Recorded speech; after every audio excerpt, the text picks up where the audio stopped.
A VLAN trunking protocol, or VTP, is a Cisco proprietary Layer 2 protocol which allows for the propagation of VLAN information from one switch to another.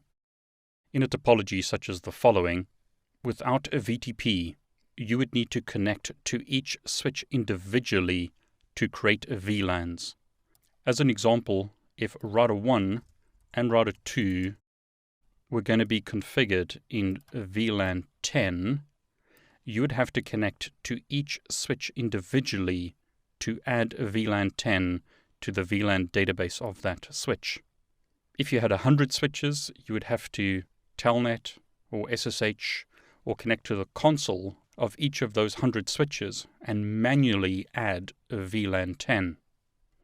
The advantage of VTP is that you can create, delete, or rename VLANs on one switch, and that information is automatically propagated to other switches across trunk links.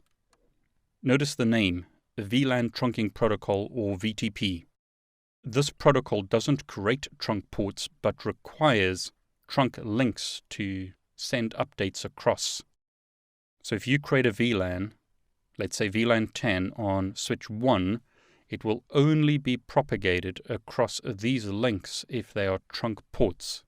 A VTP, or VLAN Trunking Protocol, requires a trunk port to propagate updates.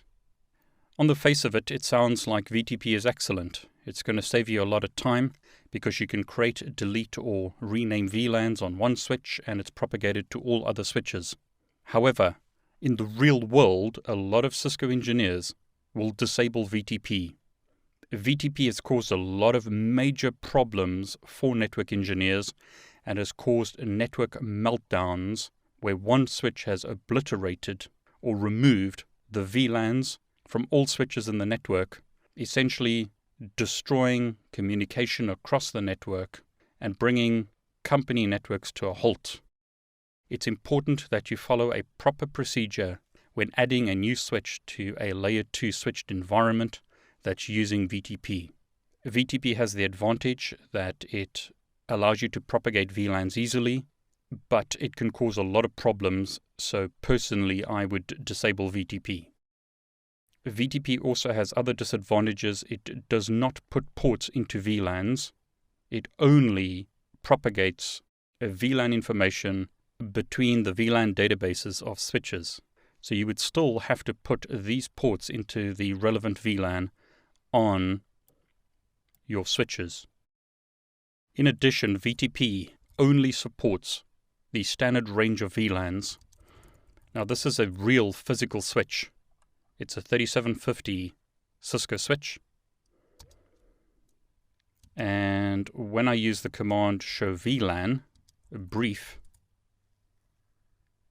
notice it has VLAN 1, some other VLANs configured, but by default you would only have VLAN 1 and these VLANs configured on a switch. VLANs 1 to 1001 are standard VLANs, but VLANs above that range are extended VLANs and are not supported by VTP.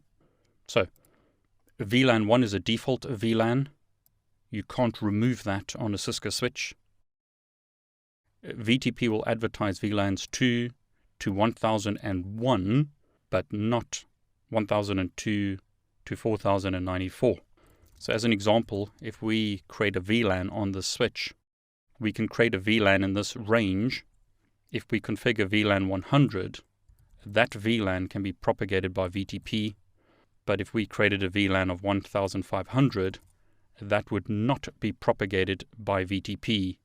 And notice we told that that VLAN is not allowed in the current mode of VTP.